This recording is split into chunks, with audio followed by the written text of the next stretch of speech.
Aleluia. Glória a Deus. Pode começar a transmitir. Tem que colocar o microfone?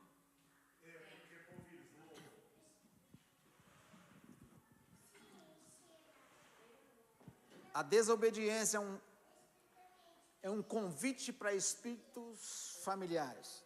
Enquanto isso, a obediência é um repelente para travar, para repelir espíritos familiares. Amém? Vamos lá.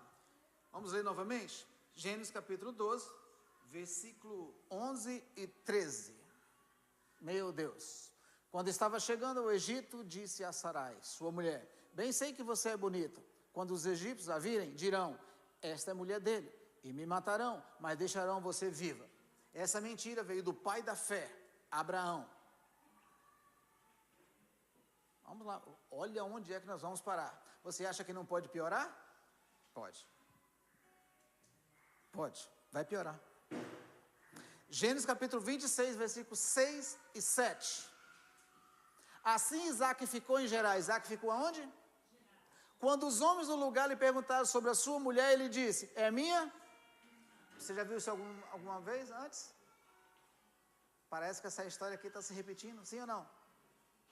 Ela é minha irmã. Teve medo de dizer que era sua mulher, pois pensou: os homens desse lugar podem me matar por causa de Rebeca, por ela ser tão bonita. Ó, a mesma mentira do... Vamos lá, Isaac, filho da promessa. Isaac estava presente quando Abraão estava mentindo? Ele não era nem nascido. Agora vamos lá. Por volta de 40 anos depois. Por que eu sei que é 40 anos? Porque trocou o reinado. Já não era mais Faraó. Era Abimeleque, quando Isaac chegou. Do capítulo 12 até o capítulo 26 tem mais ou menos 40 anos, para você entender. 40 anos. Isaac agora chega no Egito. Já não era mais Faraó, era Abimeleque. E ele falou assim: olha, ela é minha irmã. A mesma mentira do pai, mas só que quando o pai estava mentindo, 40 anos atrás, Isaac ainda não era nascido. Quando o assunto é mentira, quando o assunto é maldição, já há uma predisposição genética para você repetir tudo que o seu pai fazia, mesmo sem ter participado, mesmo sem estar presente. Estamos falando de maldição, mundo espiritual. O mundo espiritual não precisa que você acredite nele. O mundo espiritual adora quando você fala assim: isso não tem nada a ver não. O não tem nada a ver, ele é primo primeiro do que não vai dar nada. São dois agentes de Satanás, andam juntos. Isaac mente. Conduta espiritual. O pai da fé mentiu, você nem sabia disso, né? Mentiu. O filho da promessa mentiu.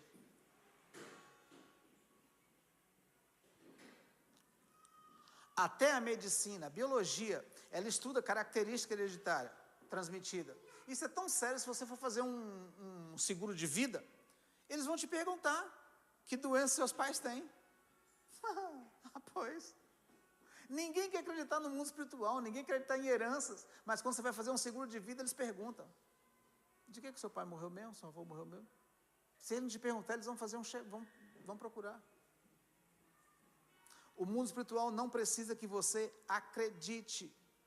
É assim que Satanás age, por direito legal. Ele não chega de qualquer maneira, por uma mentira.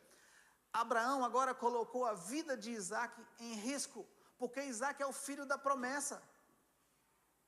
Meu Deus, você não percebeu, mas Abraão colocou a vida de Isaac em risco, quando ele mentiu. Você acha que isso não pode piorar? Pode. Isaac mente da mesma forma que o pai mentiu. O mesmo erro. Da mesma maneira. Do mesmo jeitinho, sem ter participado. Sem ter ouvido o pai falar. Satanás adora isso. Quando os pecados são os mesmos. Quando os modos operantes são os mesmos, como a sua atitude é a mesma do seu pai, mesmo você tem que ser conhecido do seu pai. Ele tenta repetir a mesma história. Ele tenta repetir o mesmo fracasso.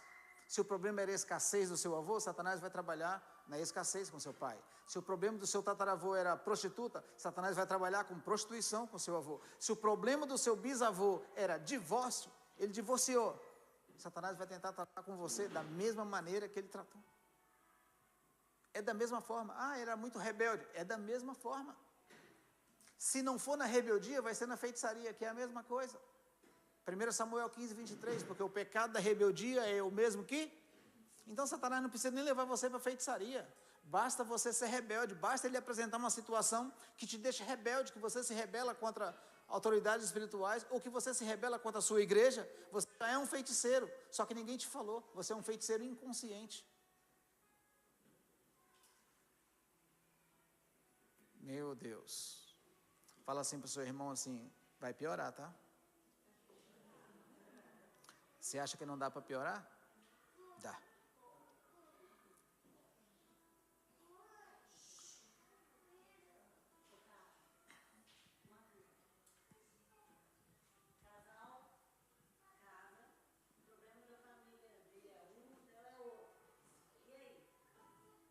A Bíblia fala que quando você casa, você vira uma só?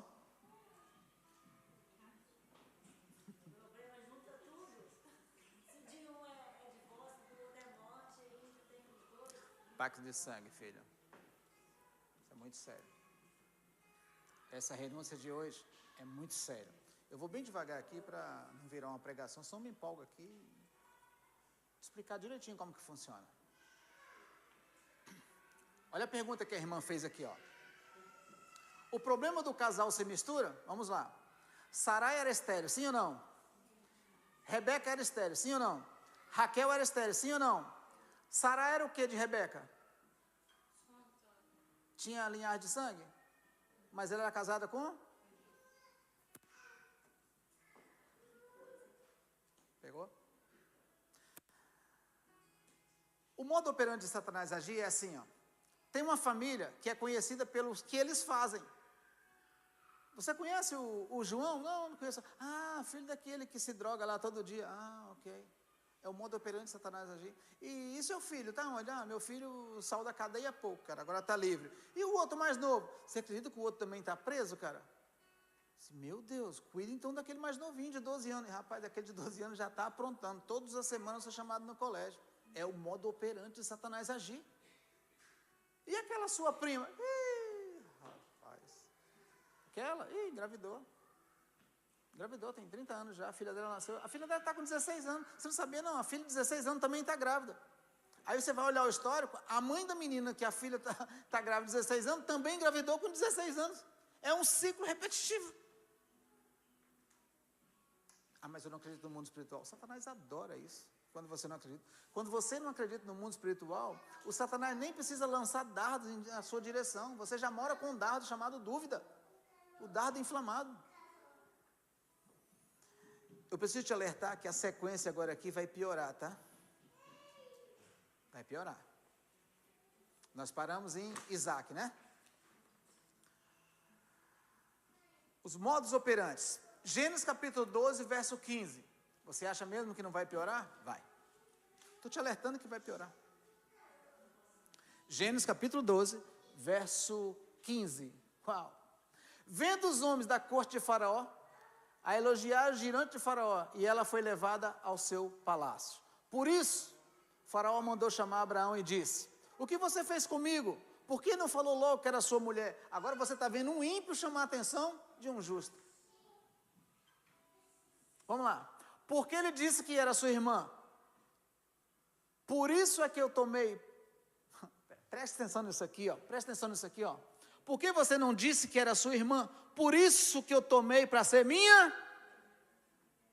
Semana passada um pastor falou para mim, disse, não, você está inventando isso. Vamos para a Bíblia. Sabe quando a pessoa está lendo a Bíblia e não quer acreditar no que está lendo? O que está escrito ali? Porque disse que era sua irmã. Foi por isso que eu a tomei para ser minha. Aí está a sua mulher, tome e vá. Agora você vê um ímpio se arrependendo e entregando a mulher de volta. Você acha que não dá para piorar? Já pensou se Sarai tivesse engravidado de Faraó? Isaac. Lembra que eu falei que Abraão tinha colocado o nascimento de Isaac em risco? Você acha que não dá para piorar? Dá, vai piorar. Verso 18 e 19. Tomou como mulher ou não? Vai piorar. O erro de Abraão ameaçou o nascimento de Isaac. Agora o filho da promessa. Por isso que o último livro do Velho Testamento, o último capítulo e o último versículo, vale a pena até ler. Malaquias capítulo 4, versos 5 e 6. Encontra aí, por favor. É por isso que em Malaquias Deus falou assim: eu vou converter o coração dos pais aos filhos, dos filhos aos pais, para que eu não venha e fira a terra com maldição. Deus está falando assim: eu vou trazer uma identidade de Elias. Você vai pensar como Elias. O que Elias mais fazia? Derrubava altar e enfrentava os reis e enfrentava os principados. Eu vou trazer um coração, uma mente voltada, igual de Elias, para você avô, para você pai, para você filho. Vai haver um sincretismo de pensamento. Você não vai dar brecha porque seu filho vai pagar a consequência. O seu filho não vai dar brecha porque você não quer ver o seu neto passar as mesmas consequências. É isso que esse capítulo está falando. É isso que esse capítulo está dizendo. Não é que Elias vai reencarnar e reaparecer. Não. É o espírito dele de combater as trevas. Mas eu preciso te falar que vai piorar. Observe os passos de Satanás. Os passos de Satanás é o próximo alvo, a próxima geração. Por isso que eu iniciei a renúncia de hoje falando que não é sobre você, é sobre o que você vai se tornar. O mundo espiritual é assim. Você acha mesmo que não vai piorar? Vai.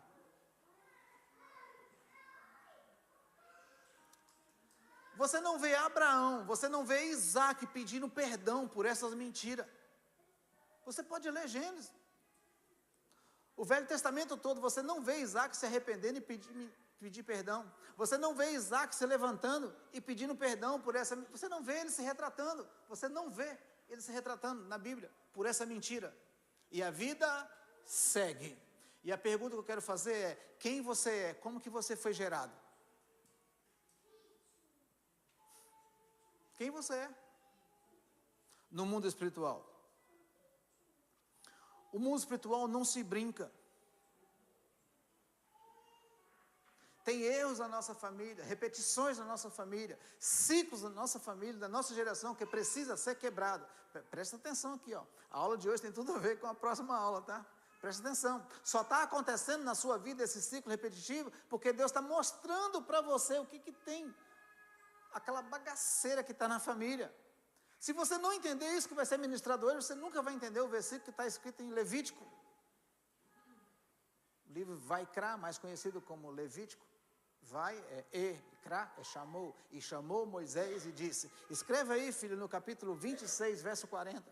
Está escrito: peça perdão pelos seus pecados, os pecados dos seus antepassados. Aí, se você entender por bem a minha visitação, aquilo que você chama de maldição, aquilo que você chama de peso, aquilo que você chama de ciclo geracional, agora Deus está chamando de visitação. Deus está falando assim: eu estou trazendo a situação do divórcio diante da sua vida, eu estou trazendo essa escassez diante da sua vida, eu estou trazendo esse peso, esse vale que você está passando de morte, suicídio, depressão, vexação, rejeição. Eu estou permitindo isso na sua vida para você entender que tem uma pendência geracional para ser resolvida, e eu conto com você para resolver.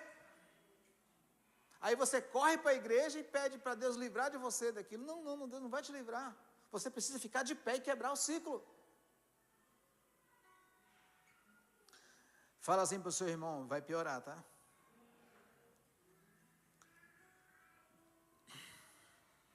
Terceiro módulo operante de Satanás agir: começar a achar que tudo é normal. Ah, minha família nunca foi de xingar, agora está falando palavrões, só conversa com palavrões. Minha família nunca foi de beber, não é que agora eles estão bebendo? Minha família nunca foi de fumar. Rapaz, você acredita que já estão fumando? Até o cachorro está ficando doidão. Está todo mundo fumando agora. Não, eles não eram assim. É os modos operantes de Satanás agir. Ninguém ia para o bairro alto. Ih, a filha mais nova, agora de 12 anos, né? O que ela mais faz é o bairro alto. Está lá, bairro alto. É os modos operantes, começar a achar normal aquilo que não é normal. É hora de dar um stop. É hora de parar. É hora de dizer não para o mundo espiritual. Aqui não, aqui parou. Nunca ninguém usou droga na família. Agora o filho mais novo já está fumando um beck, já está ficando muito doido. Já está cumprimentando o pai, e aí, velho, como é que é?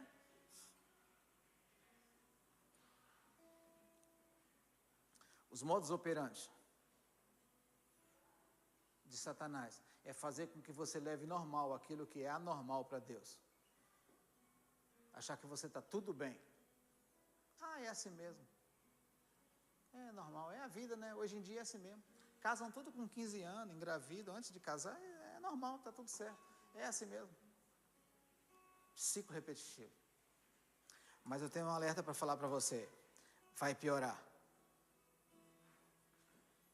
Minha família nunca foi de falar mal, nunca foi de falar alto, Vinícius. Há pessoas assim, chegam no gabinete e falam assim, não, minha família nunca foi de falar alto. Você acredita que de uns anos para cá, todo mundo agora só fala gritando? O idioma nosso é o português. Agora eu estou com um parente aí que está na Britânia, eu falo o idioma britânico. Mas lá em casa está falando o idioma britânico e berrânico. E a pessoa vai achando que está tudo normal. Modus operandi de Satanás. Idioma britânico e berrânico foi eu que inventei, tá? Só falam gritando. E não era assim há 5 anos atrás, eu lembro. Mas agora está passando a ser normal. Modus operandi.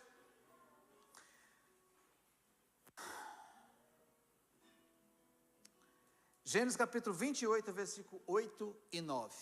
Gênesis capítulo 28, versículo 8 e 9. Percebendo então Esaú que seu pai Isaque não aprovava suas mulheres cananéias, presta atenção, cara. Não, presta atenção num bicho doido chamado. Percebendo então Esaú que seu pai Isaque não aprovava as mulheres cananéias, foi à casa de Ismael, tomou Malaate, irmã de Nebaiote, filha de Ismael, filho de Abraão, além de outras mulheres que já tinha. Pronto, ele percebeu que o pai não era de acordo que ele casasse com certas mulheres. O que ele fez agora? Foi lá e está rolando um sentimento com a prima agora. Gente, eu estou ministrando Bíblia aqui, até parece que eu estou contando uma historinha. Por isso que eu gosto da Bíblia, que ela não esconde nada. E deixa eu falar para você aqui, Abraão fez o que quando chegou no Egito? Amém? Isaac fez o que quando chegou no Egito? Jacó com a sua mãe para receber a bênção da primogenitura, ele fez o quê? Mas agora ele tá em outro patamar de desobediência. Agora ele está desobedecendo o próprio pai. Além de desobedecer, está fora da presença de Deus, está carregando a maldição da mentira, que ele mentiu para receber a bênção da primogenitura. Agora ele está casando com a prima. Desobedecendo o seu pai. Ele não quer saber de conselho do pai. Agora ele tem a própria vida. Só que não é uma desobediência só. Agora ele está cometendo um erro que nós conhecemos na Bíblia como infração. O que é infração? Quando você está infringindo diretamente um mandamento. De honrar pai, já não é mais um pecado simples, Paulo. Agora é um pecado com infração. Mas você acha que não vai piorar? Vai piorar. Um dos filhos de Isaac, Jacó, neto de Abraão, mentiu com a ajuda da mãe para receber a bênção da primogenitura. Olha a mentira na terceira geração. Aí você olha para a vida de José, você não entende porque aquele camarada sofreu tanto. Era a visitação da maldição visitando ele, mas ele entendeu, eu estou no buraco, mas eu sou considerado um tesouro. Eu estou sendo levado como escravo, mas eu sou governador no mundo espiritual. Eu estou aqui nessa cadeia, mas eu tenho o dom de Deus. E eu vou perdoar esse pessoal ainda, vou ajudá-los. 4ª geração, José. Você lê a vida de José, a história de José, você fala assim, meu Deus, como que esse homem sofreu? Por que ele foi visitado na 4ª geração? Porque Satanás, ele adora ganhar a 4ª geração. Pega aqui, Acontece muito isso aqui, o meu primo, vou usar aqui, quase que eu falei Murilo. O meu primo, ele é a ovelha negra da família. Já ouviu essa história? No mundo espiritual não existe ovelha negra. No mundo espiritual existe a pessoa que Satanás escolheu para ganhar mais 4. Geralmente é a 4ª geração que ele está atacando assim, tá? Mas você acha que não dá mesmo para piorar? Dá. Jacó agora se envolve com a prima, filha de Ismael. Sabendo que o seu pai não aprovava, Agora ele começou.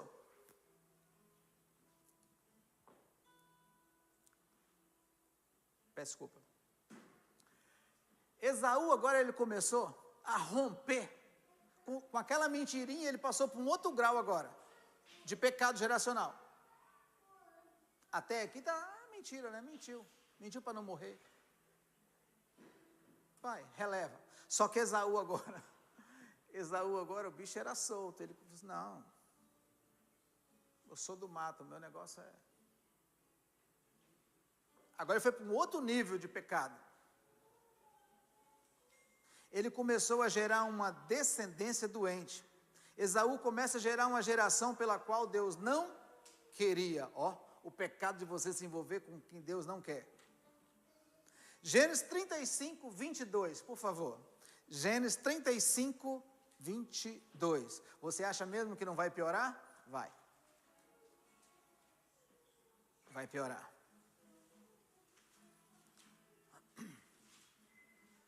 Na época em que Israel vivia naquela região, Rúben deitou com Bila, concubina do seu pai. Israel ficou sabendo disso.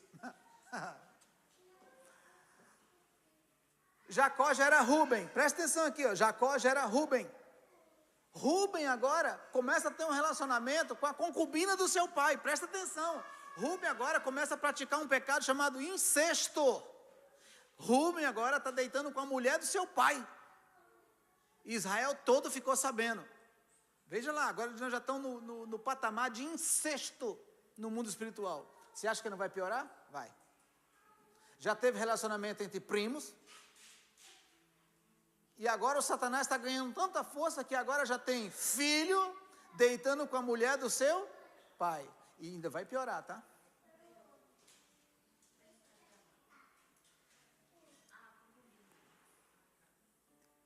O negócio é feio, né, Daniela?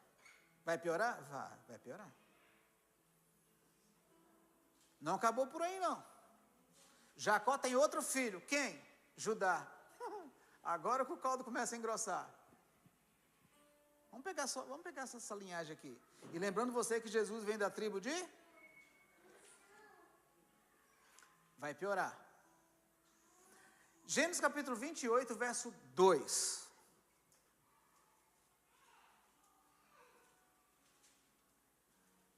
Deus, ele reprovou o casamento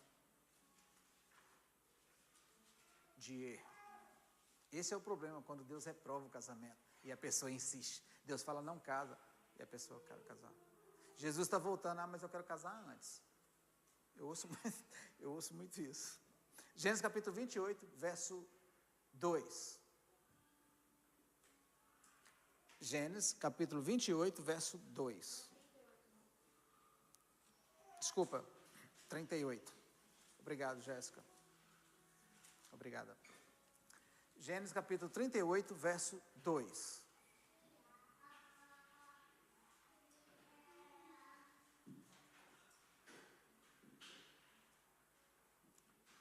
Gênesis 38, verso 2. Você acha que não pode piorar? Vai piorar. Tá bom. Ali Judá encontrou a filha de um cananeu chamado Suá e casou com ela e possuiu. Mas o Senhor reprovou a conduta perversa de Er. O Senhor reprovou o quê? O Senhor reprovou o casamento de Er, filho de Judá, filho mais velho. Casou com a filha de Suá, mais conhecida como Tamar. E era meio desobediente, rebelde. Deus achou por bem matá-lo. Você conhece a história. E ela casou com Onã. Onã, na hora da relação sexual, ele jogava o sêmen no chão para não ter filho com a mulher do seu irmão e não gerar descendente do seu irmão. Olha o pensamento do cara. Deus também reprovou. E Deus o matou. Ficou o filho mais novo. Selá, muito novinho. Judá, por sua vez, agora falou assim, não, meu filho é muito novo. Ô, viúva negra, tampa de caixão, vai embora da cidade que meu filho é muito novo. Quando ele estiver velho, pode até ser que eu dou para casar com você. Vai embora. E ela foi. Morar em outra cidade. Passou uns anos, a esposa de Judá morreu. Então ele saiu para tosquear umas ovelhas. com um amigo, Ira, uma adulamita. Na beira do caminho, teve um fofoqueiro que falou para Tamar, olha, o seu sogro está vindo aí, pode ser que ele traga um menino, já passou muito tempo, ele agora está bonitão, saradão, está fazendo academia. Então ela se vestiu, lembra que eu brinco? Ela se vestiu, comprou uma roupinha no chinês, ficou toda bonitona, foi para a beira do caminho à espera que o seu sogro viesse com o seu cunhado, que a gente já matado 2, perigosa mulher, viúva negra. Judá viu aquela mulher bonita, toda produzida, e falou assim, quer deitar comigo? Eu falei para você que ia piorar. E ela falou assim, eu deito. Ele ofereceu um cabrito para ela. Presta atenção nesse cabrito aqui, ele ofereceu o quê? Um cabrito, para pagar uma, grava isso aqui, ele ofereceu um cabrito, tudo bem? Ela falou assim, não, cabrito eu não quero não, mas eu quero o bordão, eu quero os acessórios aí, deixa comigo. Deitou com ela. Gênesis capítulo 38, versículo 9.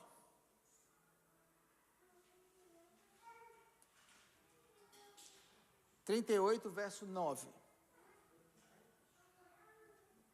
Mas Onã sabia que a descendência não seria sua.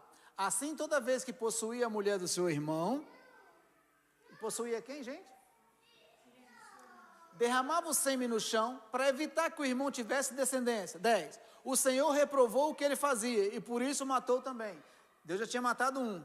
Por isso que tem gente na família que você acha que foi o acidente de carro que matou. Não, às vezes é Deus matando. Deus já tinha tirado um. Agora Deus matou o outro. Verso número 12. Você acha que não vai piorar?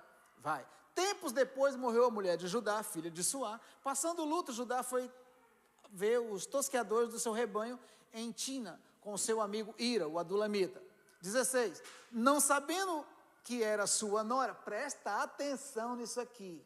Não sabendo que era sua nora, dirigiu-se a ela à beira da estrada e disse, venha cá, quero deitar com você, tigresa. Uau, que tigresa. Verso 24 e 25. Olha aqui, ó. Eu acabei de mostrar na Bíblia para você uma prostituição de um ex-sogro com uma ex-nora. Verso 24. Cerca de 3 meses mais tarde, disseram a Judá, sua nora, Tamar, prostituiu-se, e na sua prostituição ficou grávida. Disse Judá, traga ela para fora e queime ela viva. Ela não foi capaz de esperar meu filho mais novo. Que descarada essa mulher. 25. Quando ela estava sendo levada para fora, mandou o seguinte recado ao sogro, estou grávida do homem que é dono destas coisas aqui, ó. Tá vendo esse cajado aqui, ó? É dele. Eu peguei no dia do ato da prostituição. Uma prostituição agora. Entre um ex-sogro com uma ex-nora. Deixa eu falar para você aqui. É por isso que para entender o Salmo 51, eu preciso conhecer essa história aqui. Judá, filho de Jacó, neto de Isaac, bisneto de Abraão. Nós não estamos falando de qualquer um.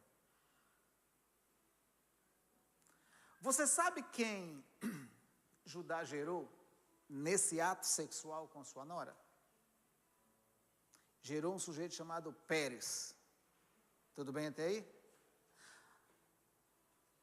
Lembra do rei Davi, que eu comecei a renúncia com o rei Davi? 11 gerações depois, o rei Davi é descendente dessa prostituição. O rei Davi é descendente de Pérez. Olha os modos operantes de Satanás agir. É por isso que no rei Davi, ele está lidando com adultério. E não sabe lidar. Porque o adultério não começou nele. O espírito maligno geracional familiar não começou nele. Está acontecendo o ato do adultério na vida dele porque é consequência de um pecado gerar. Mas você acha que não pode piorar? Pode piorar. Querido, estou explicando para você como eu estou mostrando para você quem é seu inimigo no mundo espiritual. De repente você está achando que o seu inimigo no mundo espiritual é o seu ex-marido, seu ex-namorado, o seu filho que não conversa com você, a sua mãe que ainda não quis dar a herança para você. De repente você está achando que o mundo espiritual, o seu inimigo, é aquele colega de trabalho. O seu inimigo tem a ver com os pecados geracionais, por onde eles podem atingir a sua vida, por direito legal que foram dados, por isso eles podem atingir a sua vida. Esse é o seu inimigo no mundo espiritual.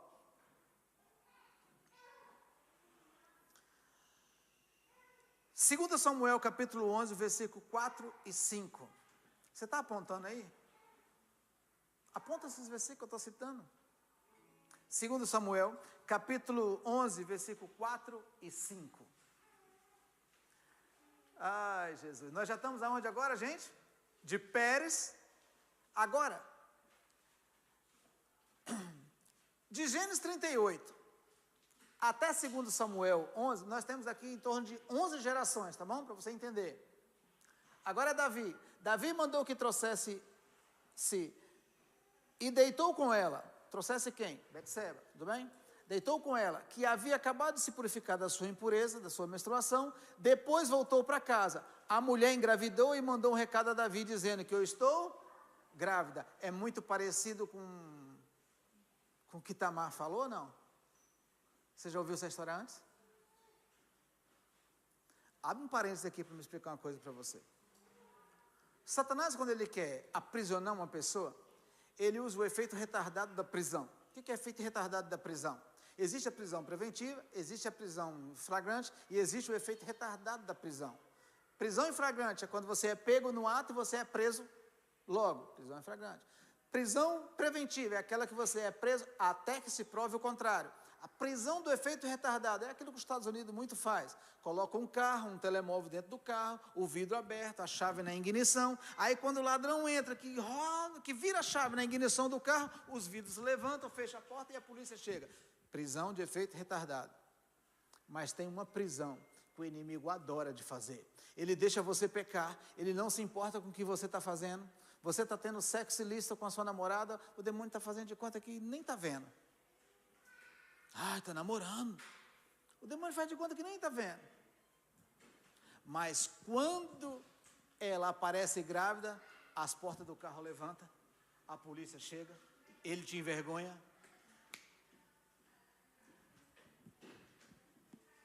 Modo operante, Satanás agir. Mas você acha que não pode piorar? Pode piorar.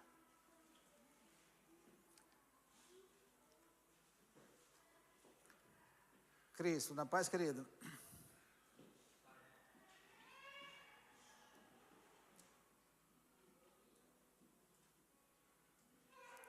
Davi mandou buscar Betseba.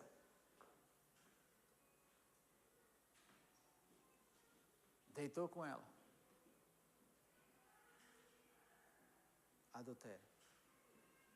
Agora, como se não bastasse, nós já estamos no nível do adultério. Como se não bastasse, a Bíblia vai dizer que Davi agora arquitetou um plano para matar o marido de Betseba. Agora já não estamos mais no patamar do adultério. Agora nós estamos com crime de sangue. Davi piorou aquilo que já estava estragado. Ai, Jesus. Quem Davi gerou com Betseba? Me ajuda aí. Salomão. Presta atenção como que o negócio piora. A Bíblia diz que Abraão era da terra de Ur do Caldeus, terra de feiticeiro, se você for estudar. Terra de feiticeiro. Presta atenção. Você que veio da feitiçaria, você que veio da macumba, você que veio do candomblé, da umbanda, quimbanda, todas as bandas possíveis, você que veio do alto satanismo, presta atenção numa coisa, os modos operantes de Satanás agir é para te levar para o mesmo lugar que a sua geração saiu. Presta atenção. 1 Reis, capítulo 11, verso 1. 1 Reis, capítulo 11, verso 1. O rei Salomão amou muitas mulheres. Presta atenção aqui agora, que eu estou chegando agora eu estou chegando em você, tá bom? 1 Reis, capítulo 11, verso 1 a 4. O rei Salomão amou muitas mulheres estrangeiras. Ele amou quem, gente? Além da filha de Faraó, eram mulheres moabitas, amonitas, edonitas, sidônicas e hetitas. Todo o pessoal que Deus reprovou, Salomão pegou. Parece que ele estava lendo a Bíblia, né? Todas que lançar em mim, de maneira nenhuma lançarei fora. Pegou todas. Salomão se envolveu com mulheres moabitas e amonitas. Salomão se envolveu. Espera aí que vai piorar.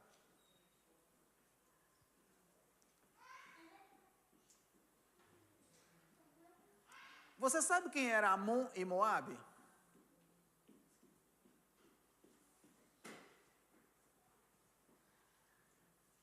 Amon e Moabe eram filhos de Ló.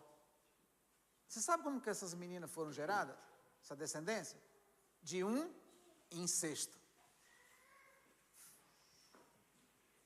Eu quero saber quem é você, quem são seus descendentes, como que você apareceu aqui, Portugal, 2026, de BR, Lisboa. Como que os seus descendentes foi gerado? Eu estou citando para você a genealogia de um povo de Deus na Bíblia.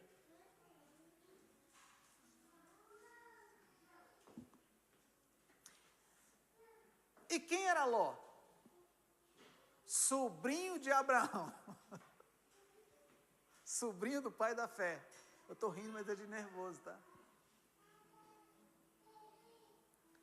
Salomão, ele conseguiu amar essas mulheres moabitas, amonitas, edonitas, sidônias e hetitas.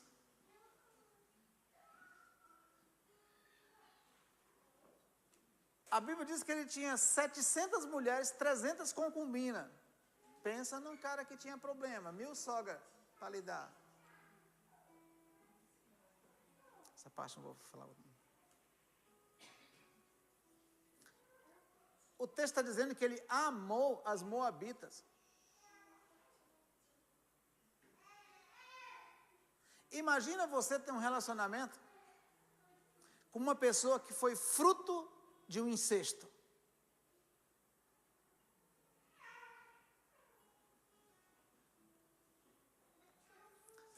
A maldição familiar, ela oprime as promessas que Deus tem para você. A maldição familiar, ela clausura os pensamentos que você tem a respeito de Deus. A maldição familiar, ela te aprisiona. Ela sequestra o teu juízo. Você coloca na cabeça que a pessoa que você está casada não presta, que você precisa ser livre. Você coloca na cabeça uma maldição. Você acredita que a liberdade sua é se você sair daquele relacionamento. Porque você está debaixo de uma maldição. Talvez você casou com uma pessoa que venha descendente de um incesto. Verso número 4, você acha que não vai piorar? Vai. À medida que Salomão foi envelhecendo, presta atenção, suas mulheres o induziram a voltar para outros deuses, e o seu coração já não era totalmente dedicado ao Senhor, o seu Deus, como fora o coração do seu pai, Davi. Agora, além dele casar com um monte de mulheres que Deus reprovou, elas convenceram ele a levantar altares para outros deuses. Olha que coisa louca. Carlos, mas como assim levantar altar? Se a Bíblia te chama de filho da luz, e você é filho da luz, e você está namorando um filho das trevas, quem é seu sogro? Pergunta aí para o seu vizinho aí, e aí, quem é seu sogro?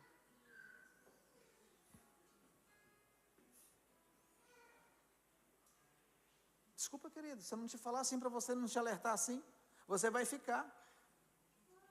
Desculpa. Se você começar a concordar com todas as coisas que acontecem no mundo, que é tudo normal. O rei Salomão, ele amou muitas mulheres estrangeiras, além da filha de Faraó. Ele começou a dizer, filha de Faraó não é nada, é café pequeno, né? Quer saber? Eu vou conhecer o mundo, é bom que quando eu voltar para o evangelho, eu já conheci lá a bagaceira toda. Você já viu uns crentes falar assim? Eu já ouvi.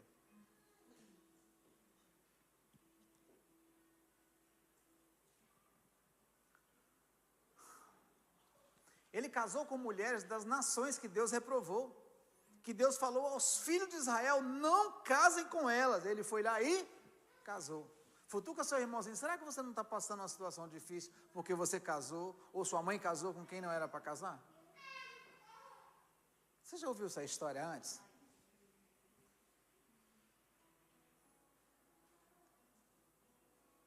Olha a desobediência, onde é que a desobediência leva. Você acha que não pode piorar? Vai piorar. A Bíblia relata quando esse camarada aqui ficou velho, um cara sábio, um cara que pediu sabedoria ao Senhor. Ele tinha tanto amor para dar que o juízo dele ficou sequestrado. Imagina, 1000 mulheres, vai dormir lá em casa hoje? Não, hoje eu vou dormir na casa da Maria. Ah, mas a Celina também ligou. Ah, rapaz, tem a outra tigresa também, que tem 2 semanas que eu não durmo com ela, vou lá dormir. Aí 1000 sogra no ouvido. Você acha que é fácil, Paulo? Né? Não é fácil não. Verso de número 7. Verso de número 7. Presta atenção aqui, ó. No monte que fica a leste de Jerusalém, Salomão construiu um altar para Camus, o repugnante deus de Moabe, e para Moloque, o repugnante deus dos amonitas.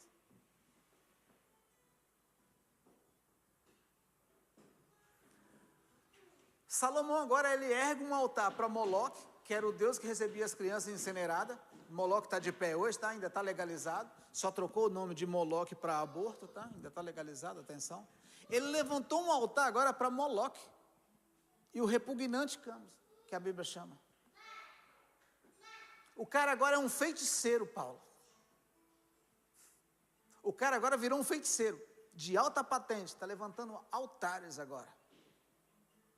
Pergunta para o seu irmão assim, sua irmã, se você estiver se envolvendo sexualmente com muitas pessoas, você já tem um altar levantado. Já tem canos, já está de pé. No monte que fica a leste de Jerusalém, Salomão construiu um altar para Camus.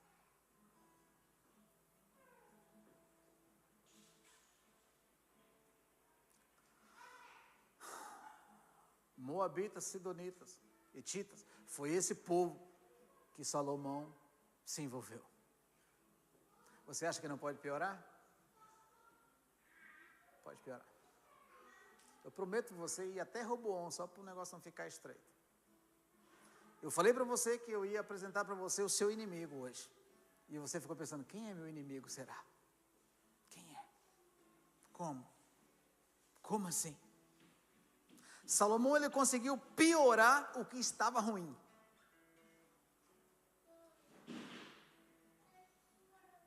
Mas eu quero te apresentar o tiro certeiro de Satanás. Qual é a visão de Satanás agora? A visão de Satanás é sempre a próxima geração. Sempre a próxima geração. Verso 24. De 1 Reis 11. Verso 24.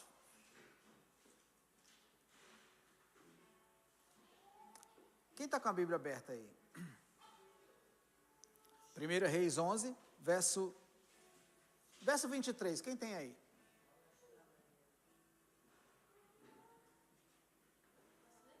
Pode.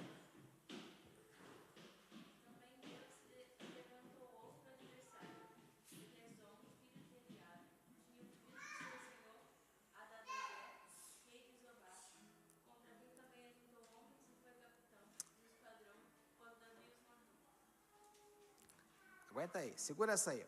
1 Reis, capítulo 14, verso 21. Aguenta aí esse verso aí.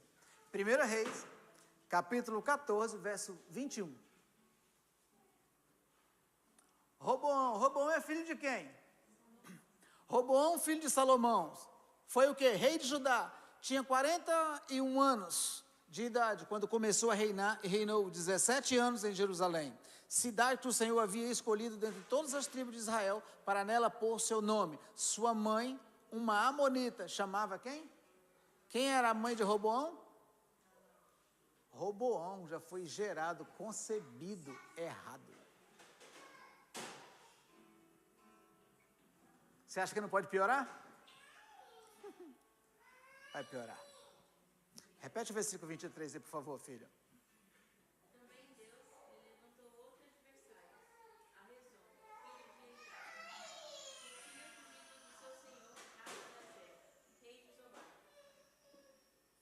Você acha que Roboão agora é filho de uma descendente de um incesto?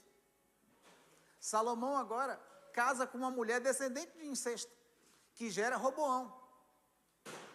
Você acha que Deus ia deixar barato? Aí Deus levantou esse povo aí. Deus não vai deixar barato. Verso 25. Verso 24, desculpa. Havia no país até... Meu Deus do céu, presta atenção nisso aqui, pelo amor de Deus, gente. Havia no país prostitutas cultuais. O povo se envolvia em todas as práticas detestáveis das nações que o Senhor havia expulsado diante dos israelitas. 25. No 5º ano do reinado de Roboão, Sisaque, rei do Egito, atacou Jerusalém. Deus falou assim, não vai ficar barato isso aqui não. Chega, eu estou chegando para resolver. Verso 27. Por isso o rei Roboão mandou fazer escudos de bronze para substituí-los, o que entregou ao chefe da guarda. Os utensílios foram roubados agora. Deus não vai ficar barato não. Eu vou chegar para resolver. Em Roboão aconteceu a ruína. Gente, 24, isso aqui é assustador. Saulo, olha que loucura. Havia no país prostitutas cultuais. Olha o nível que o cara chegou. Agora eu quero perguntar para você. Nós começamos lá em Gênesis 12, que fala de Abraão. Abraão saiu da onde? Ur do? Terra de quê? O descendente de Abraão, Salomão, ele virou o quê? É os modos operantes de Deus agir.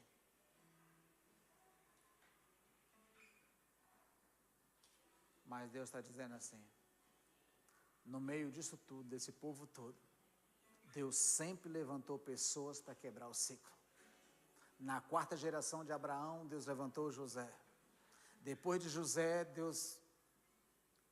José gerou Manassés. Manassés gerou Jeoá. Olha a 4ª geração de novo. Aí Jeoá gerou quem? Gideão. Gideão foi o quê? Chamado para quebrar um ciclo. Eu estou falando para pessoas aqui hoje, que Deus chamou para quebrar um ciclo. E você não está entendendo o que está acontecendo na sua vida. Eu expus a vida do povo de Deus aqui diante dos seus olhos. Bíblia. Eu não li num livro de história, eu li Bíblia para você aqui hoje. Deus está convidando você para desmanchar altares que estão de pé, altares esses que foram levantados pelos seus antepassados, e estão de pé até hoje. Abra sua Bíblia em Juízes capítulo 6, verso 14, por favor. Vamos quebrar esse ciclo. Hoje é dia de quebrar ciclo. Chega de achar normal o que não é normal. Chega de achar que está tudo bem quando não está bem. Chega de aprovar aquilo que Deus reprovou. Os seus vizinhos vão olhar para você e vão falar assim, aquela pessoa, como assim? Eu conheci ela na fornicação, conheci ela na prostituição, ela agora só fala de Deus. Os seus vizinhos vão ter que reconhecer que você mudou. Os seus vizinhos vão ter que reconhecer que a sua família não é mais conhecida como aquela família que só divorcia. Os seus vizinhos vão ter que reconhecer que a sua família está de pé. Você é um quebrador de ciclo. Não é à toa a maldição, não é aleatório. O próprio Salomão escreveu no capítulo 26, 2, como andorinha que voa, e não erra o seu ninho, não há maldição sem causa. O próprio Salomão também escreveu no capítulo 3, verso 33, que a maldição do Senhor habita na casa do rebelde. Você precisa entender que a vida com Cristo, ela tem que ser condicional. Aquele que se arrepende e deixa o pecado, alcança graça, misericórdia e luz. É condicional, não é automático. Hoje é dia de quebrar ciclo. O inferno fica abalado quando você levanta sua mão e fala assim, eu estou de pé, eu não aceito essa maldição na minha família. Todos os meus parentes, todos os meus irmãos, meu pai, meu avô, minha avó, meu bisavô, até o meu tataravô divorciou, mas eu vou quebrar esse ciclo em nome de Jesus. Eu não vou deixar essa maldição seguir. Eu não serei palco para levantamento de tronos satânicos na minha vida. Eu vou quebrar esse ciclo em nome de Jesus. Juízes capítulo 6, versículo 14, por favor.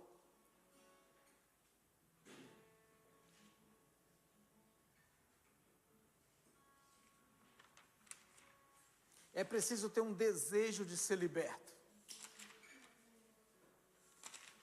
Eu vou passar para você aqui em 20 minutos para não ficar pesado. Hoje você está conhecendo quem é seu inimigo no mundo espiritual. Eu pedi muito a Deus hoje que tivesse na igreja só pessoas crentes hoje. Porque nós carregamos um sofisma que nós estamos na igreja, que nós somos crentes, somos batizados, e pelo fato de eu ser crente, o diabo não toca em mim. Não toca se você estiver em Cristo. Algo aconteceu até aqui, mas o seu futuro será diferente. Você vai quebrar esse ciclo. Seus vizinhos fofoqueiros vão ter que reconhecer, vai ali um homem de Deus, vai ali uma mulher de Deus, vai ali aquele garoto, filho de uma mulher de Deus, vai ali aquele jovem casado com outra mulher de Deus, vai ali aquele homem, aquela mulher que quebrou um ciclo geracional. Satanás, ele começa a tremer quando você começa a se posicionar para quebrar um ciclo geracional. Foi para a liberdade que Cristo libertou. Chega de fazer aliança com aquilo que deveria declarar guerra. Chega de fazer aliança com aquilo que Deus falou sem quebra. Chega de casar com quem Deus falou assim, não casem. Chega de achar normal com aquilo que Deus fala que é anormal. Chega de aceitar calado. É hora de mudar. O mundo precisa de libertadores.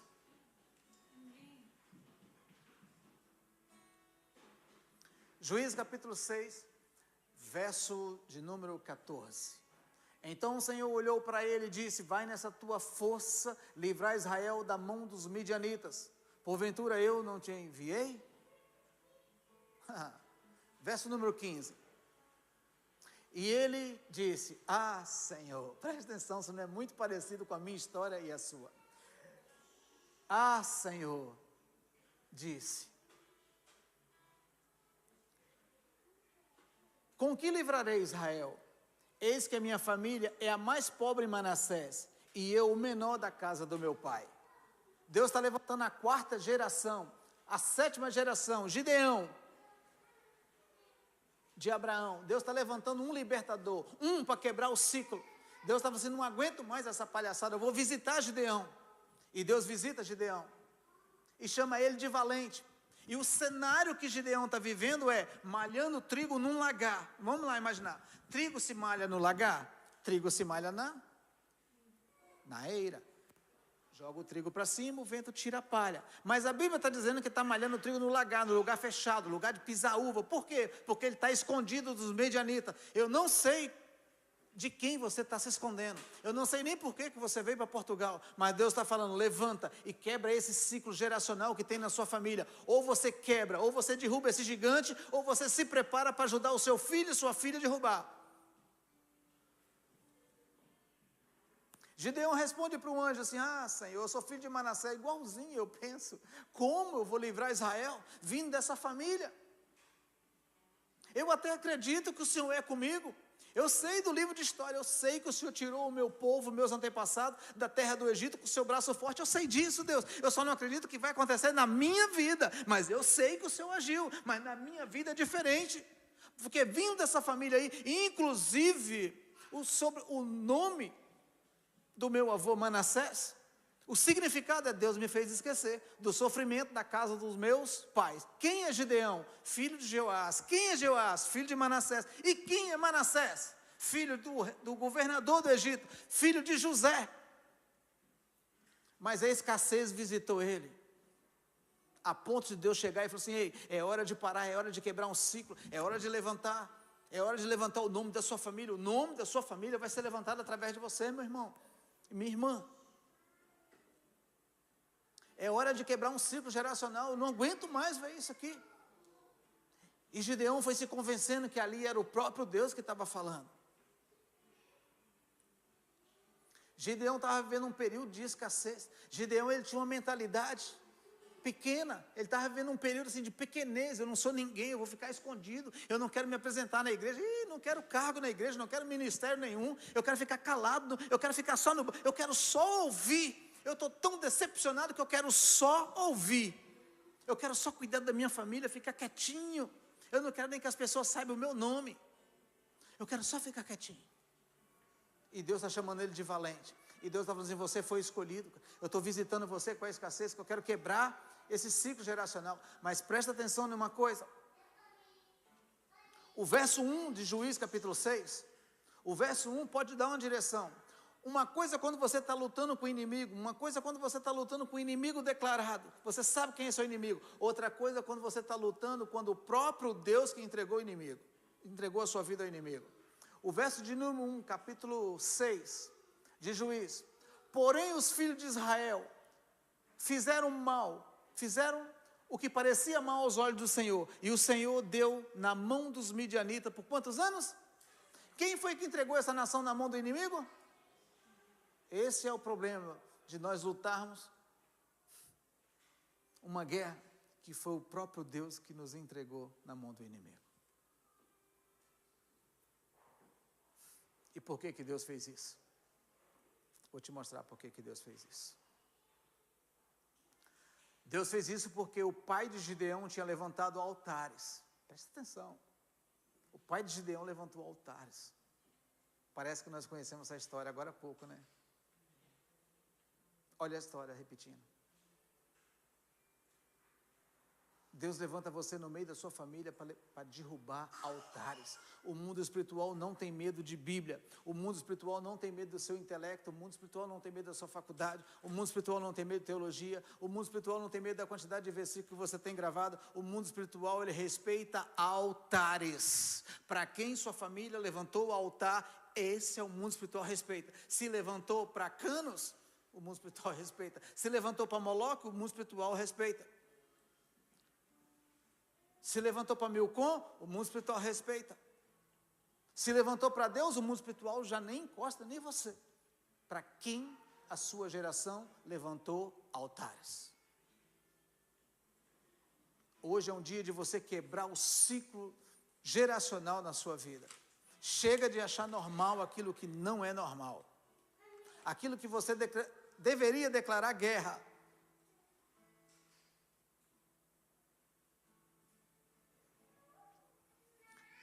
Gênesis capítulo 41, verso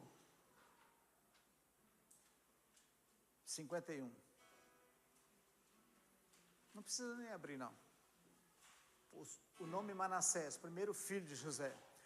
E José colocou Manassés com o significado seguinte: Deus me fez esquecer do sofrimento da casa dos meus pais. Abre um parênteses aqui, ó. Sabe por que às vezes as coisas não andam na sua vida? O primeiro filho de José, José está levantando para quebrar um ciclo geracional. O primeiro filho dele colocou assim, ó, Manassés. Olha a mente do cara: Deus me fez esquecer do sofrimento da casa dos meus pais. O problema é que até hoje você está casado, está morando em outro país e você não esquece o que seu pai fez com você. O segundo filho de José, Efraim, significado: Deus me fez prosperar na terra dos meus inimigos. As campanhas que tem na igreja hoje, ela é para Manassés ou é para Efraim? Deveria ser para liberar perdão, né? Deveria ser para Manassés, né? Mas as campanhas que tem hoje é tudo voltado para prosperidade. Enquanto você estiver fazendo campanha para prosperidade, você não vai gerar Manassés no seu peito. E se não tiver perdão,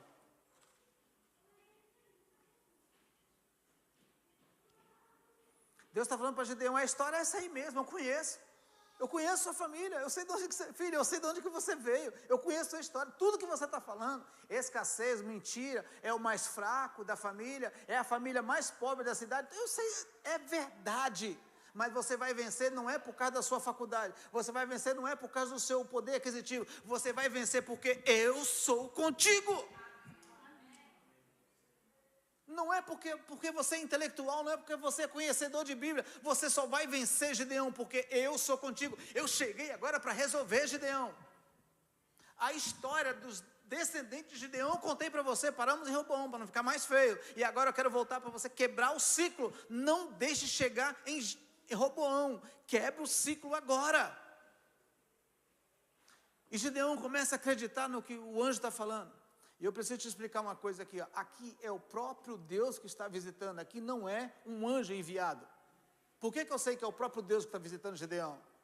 Porque Gideão falou assim: aguenta aí que eu vou preparar um cabrito. Vamos lá, aguenta aí que eu vou preparar o quê? Aí Gideão preparou um cabrito, uma efa de farinha, uns 20 quilos de farinha, deveria ser baiano. uma efa de farinha. Gideão prepara um cabrito, volta. O anjo falou assim: pode ir que eu espero. Prepara lá, pode ir que eu espero. Chega Gideão com um cabrito. Parece que eu já vi um cabrito na história aí antes, né? Teve um cabrito aí, eu pedi para você decorar, lembra? Gideão vem com um cabrito. O anjo toca a espada. Sabe por que o anjo tocou a espada? Ele falou: coloca na pedra aí. Tá aí o cabrito, Gideão, tá aqui. Gideão, coloca o cabrito na pedra. Gideão colocou o cabrito na pedra. O anjo veio com a espada, tocou. A Bíblia diz que saiu fogo. Aí nós viemos para o culto. E nós saímos do culto e falamos assim: meu Deus, que culto foi esse? Eu não sei se é a igreja que subiu. Eu não sei se foi o céu que desceu. Foi fogo puro na igreja. Nós temos essa mania. Porque saiu fogo do cabrito.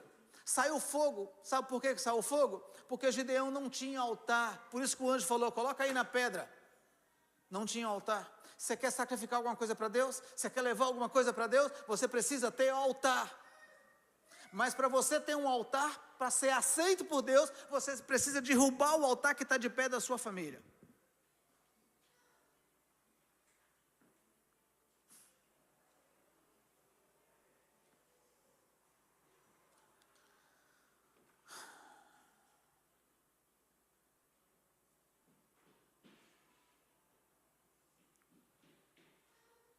Deus está falando com Gideão: se Gideão, eu encontro você debaixo do pé de carvalho. Eu já não aguento mais encontrar com você na Batista Renovada todos os domingos, todas as quintas, todas as terças. Eu quero ter um relacionamento diferente com você agora, Gideão.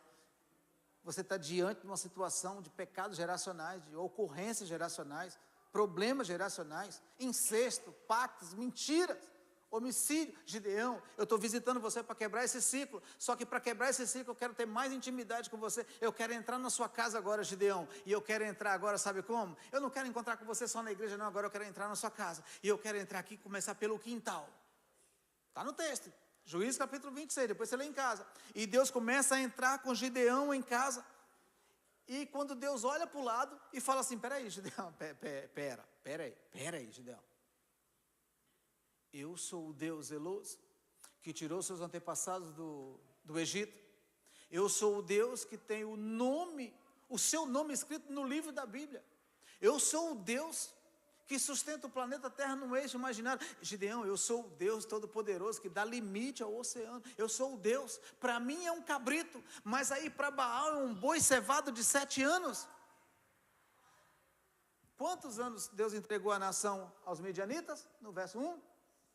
Quantos anos tem o boi que está sendo cevado para Baal? Enquanto tiver um boi cevado da sua família para um Deus que Deus não gosta, você não consegue levantar adoração para Deus. Para mim que sou o Deus Todo-Poderoso, o Deus verdadeiro é um cabrito. E para esse Deus imundo e pagão é um boi? Gideão, que conversa é essa, Gideão? E outra coisa, Gideão, estou olhando aqui do lado desse boi, tem um poste de Azera, a deusa da prostituição, a deusa da sensualidade. Ô, Gideão, enquanto tiver sensualidade, enquanto tiver prostituição, filho. Gideão, vamos começar tudo de novo? Eu estou farto dos seus cabritos.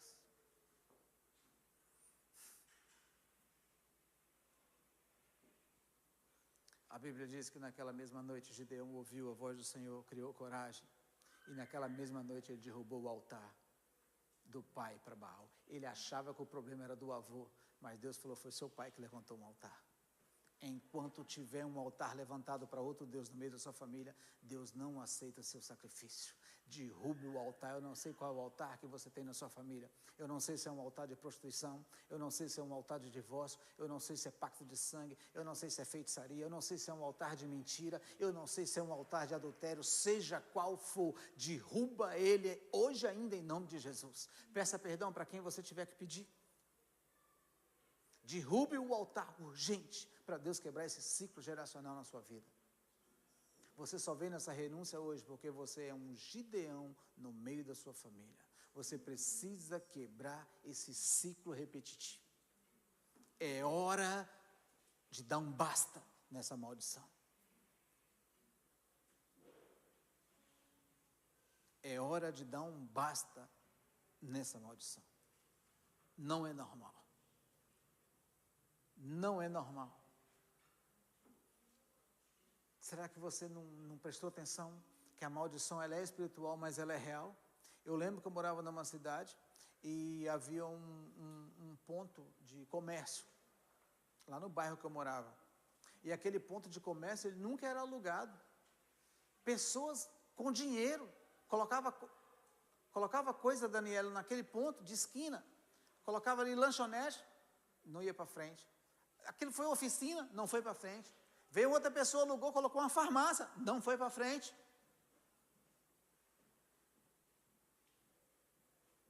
Chegou lá um homem todo simples, colocou uma mercearia, comprou umas caixinhas de verdura lá fora, começou a orar. Eu disse, esse cara é crente. Passou uns 6 meses, o cara começou a crescer. Passou uns 6 meses, ele comprou o ponto. Passou uns 2 anos, o homem comprou a loja ao lado e virou um mercado.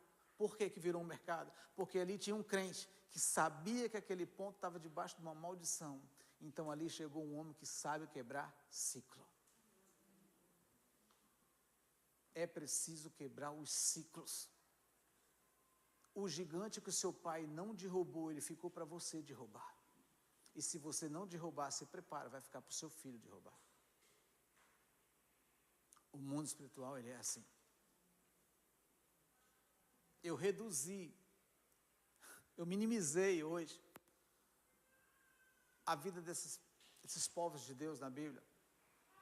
Isso aqui nós precisávamos de umas 6 a 8 horas para me falar tudo que eu escrevi sobre esses personagens. Eu tentei minimizar para você entender como que funciona o mundo espiritual. E você vai quebrar essa maldição em nome de Jesus. Essa maldição de escassez, essa maldição de solteirismo, ninguém te quer. Parece que você é o sujeito oculto do verbo. Você descobriu agora quem é o sujeito oculto do verbo. Ninguém te vê, ninguém te enxerga. Todo mundo casa e você vai ficando para trás. Tem um altar de pé. Tem um ciclo para ser desmanchado. E Deus está convidando você para se levantar e quebrar esse ciclo em nome de Jesus. Eu tenho certeza que você vai para casa hoje com uma convicção. Tem um altar levantado e eu vou agora derrubar esse altar. Custe o que custar, eu vou derrubar esse altar.